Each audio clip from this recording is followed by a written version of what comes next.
Everyone, we're going to be making the Slimline card using these dies from Cottage Cutz.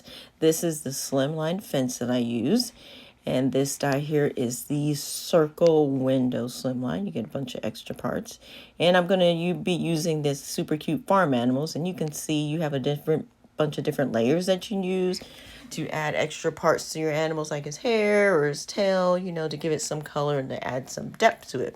So to save time, I actually already pre-inked some of the clouds, but basically I took a cloud stencil and I used some oxide ink and broken china to put clouds on various places on the front portion of the card, which is the slimline circles.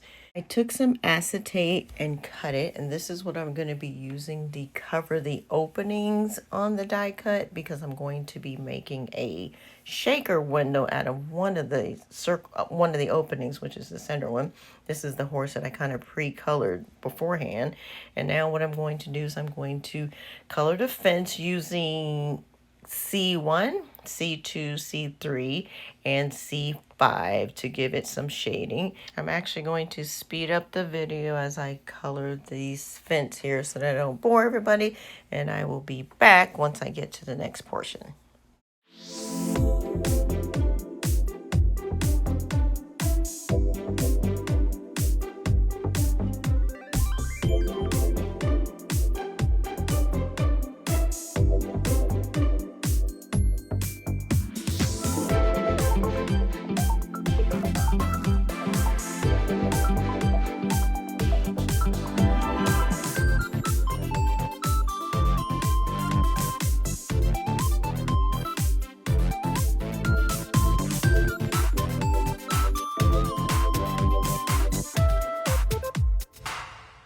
Now I'm going to take some of this foam tape so that I can make a shaker window.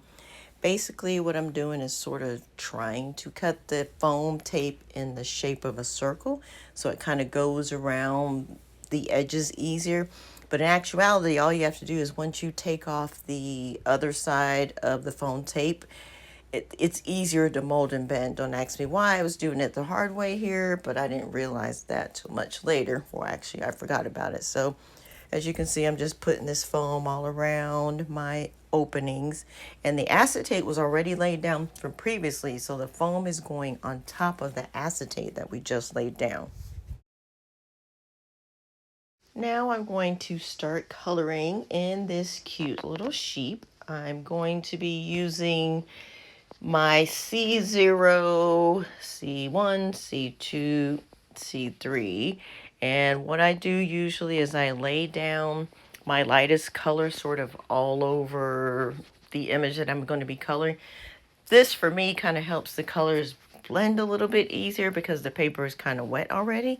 And then I go in with a darker color so that I can kind of blend it all in together, but I kind of like the darker color to show a little bit, I guess, for the shading, if that makes sense to anybody. But you can kind of see what I'm talking about here. You can see the darker color that I'm using on the outer edge of the die cut image, and then I just sort of blend it all with the lighter color and to give me that shading that I like.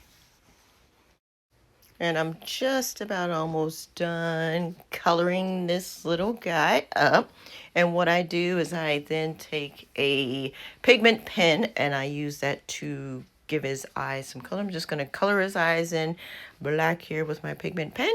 And this pretty much is going to complete my little sheep. I'm just going to take some glue. I'm going to glue his little head on so that I can add him to one of the windows that I'm going to be doing. And obviously at the end of the video, well, I should say with my completed card, I decided to change the pattern paper that I used on the back side of the card. But basically, all I'm going to do is I'm going to take my animals and put them in. I'm putting him under the window, or on the back side of the window. I'm actually going to put my horse on the front side of the window, and then the middle section, as I said, is going to be the little shaker, which I'll show you how I make that here shortly. And here for my shaker window, I'm basically just going to add some sequins for the shaker pieces for this shaker window here. And what I did a little bit earlier is I took one of those like anti-static pen things and rubbed it on the acetate so that the sequin doesn't stick all over the window like when you flip it over, because sometimes you literally can turn it over and some of the elements inside of the shaker are like standing upright. So I use this to kind of reduce some of the static in there when I do my shaker windows. And you're just going to cover all your windows, whatever the choice pattern paper it is that you want.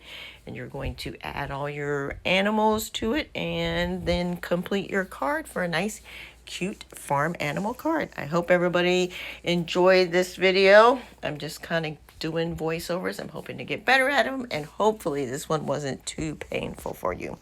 Thanks.